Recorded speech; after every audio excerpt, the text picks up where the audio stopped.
Blue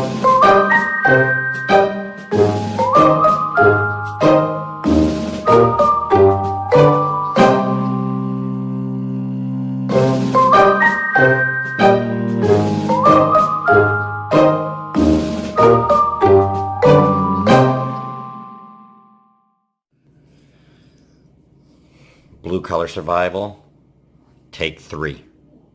Action.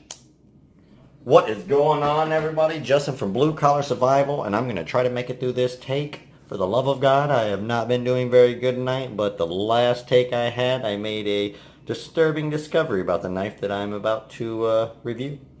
Before I get into that, David over at Blade Banter sent me a patch today, made me an official Bladester. I am the second, I believe, official Bladester. Jack Farmboy was first. I will actually put the link to both of their channels down below. Definitely go check out their channels. Very great content, great reviews. Tell them Justin from Blue Collar Survival sent you over. If you are new to my channel, hit that subscribe button down below. If you're looking for that great deal in budget knives and gear, great channel right here. That kind of rhymed. I didn't even mean it to. So today we will be doing the Great Eastern Cutlery Farm and Tool. Good old made in the USA. 1095 carbon steel. I wish that they had another option. Some of their other knives have 440C, which I would probably prefer over 1095. I actually carry my Bullnose. I've been carrying this for about 2 weeks now. And I just discovered this little hiccup. So I carry that, my open needle, and a flashlight and an old Leatherman wave. Alright, so while I got the two out, I'll go ahead and do a size comparison. So we got the Bullnose. Oh, didn't unlock it all the way. And I have sand in my open needle from being at the beach. Thank you guys for your kind wishes for my vacation. I had a wonderful vacation with the family and went to the beach down in Florida, and I finally got to decompress, and I really needed it. The slip joint that actually originally got me into starting to dig slip joints again. Thank you, Mr. Steve Gibson. The Case Trapper. It's an extra large one.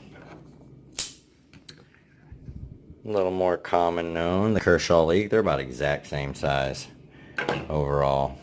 And my baby, the Zero Tolerance 0462. Can't forget my Bic lighter. I do it every time. It's just a good size comparison. So I will put all the specs right up here. Great little knife. Like I said, that discovery I just found kind of saddens me, and I will give you guys a warning on it to be careful for. Beautiful knife. It's almost a take on Case's Sod Buster, slightly different. It's got a little pointier of a point, I guess. The Sod Buster's belly starts a little earlier, so a little earlier, and this one has a little more of a point. This has a full flat grind, while they have a hollow grind. I love that bull nose on there. Got the little bull, and these little rags from the Tuyas are great little cleaning rags. They are awesome. So it's a 1095, so you know you want to keep it oiled and everything. So here was my discovery. We'll go ahead and get into this real fast. I'm gonna go ahead and just knock this con out right away. So you see that beautiful, beautiful roll that I just now got about 10 minutes ago? Well, there is where these pins go through the handle scales. Let's see if I can get it on here. I think I can. You can see, right? You can see the slight raise inside of the frame. When you close this knife, be sure to close it very gently. I happened to let it go a little hard last time, and what had happened is it went down to the bottom of that frame and it clacked right on that raise, and as you can see, it's got a nice little roll. I should not have too hard of a time taking it out, but it's just disappointing to have to deal with that. So just a word to the wise, be careful with that. Close your knife very gently. I would say for deployment wise, on a scale of 1 to 10 for opening, I would probably put it at about a 7, 7.5. I love this knife regardless. Even with that little hiccup right there, I'll just be more careful. It's got a little more of a flare in the handle than the Sod Buster. I love how it feels in the hand. I have medium-sized hands. As you can see, it feels great in the hand. I like that flare. If you had a little larger hand, it might not be too bad either because it may just fall in between one of your fingers. But it feels really good in the hand, and with this lockup being as solid it is, you have confidence that it will not fail on you. Beautiful micarta. The red linen micarta, and looks like canvas. I think some people call it a red canvas micarta as well. They did a great job on the pins here. You got your pivot rivet.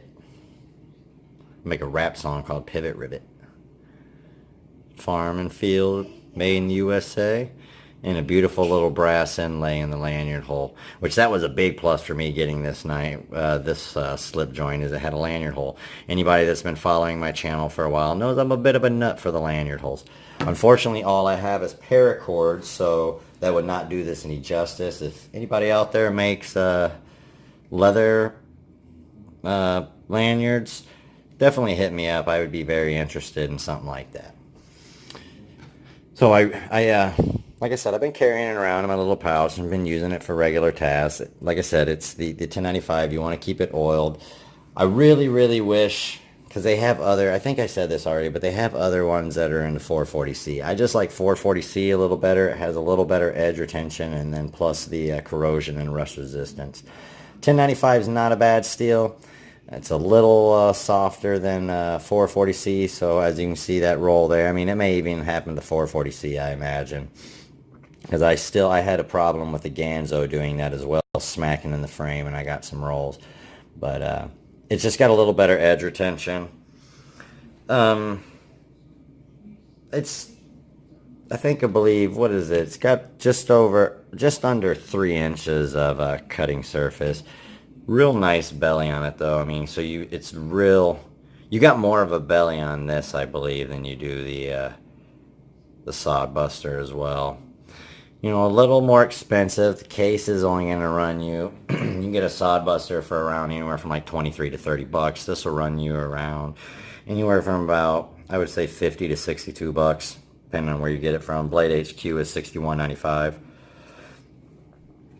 The thickness of the handle is one thing I really like. It's just over a ½ inch, which gives you that nice feeling hand. Overall, it's just an amazing knife. I really like it. Really disappointed in what I just found out. But like I said, it's not a big deal. Just close your knife slowly. And I actually read an article where a guy had one of these. And I hit that roll. And, but there you go. They're very sharp right out of the tube. But a guy, he had the same issue. I wasn't sure what he was talking about. I kind of understood what he was talking about, but now I really know what he was talking about. And he said he sent it back, and they just basically ground down a little further. That was all they did. They said they don't really have much of a warranty department. This is not a big company. So he said it took a couple weeks to get it back. And, you know, like I said, they just kind of did give it the grind, which he could have probably done himself. So just a word to the wise. And like I said, be careful with your knife. It's a great knife. I would definitely give it 2 thumbs up. I'm really enjoying the whole slip joint thing. I'm glad that this is becoming a thing again.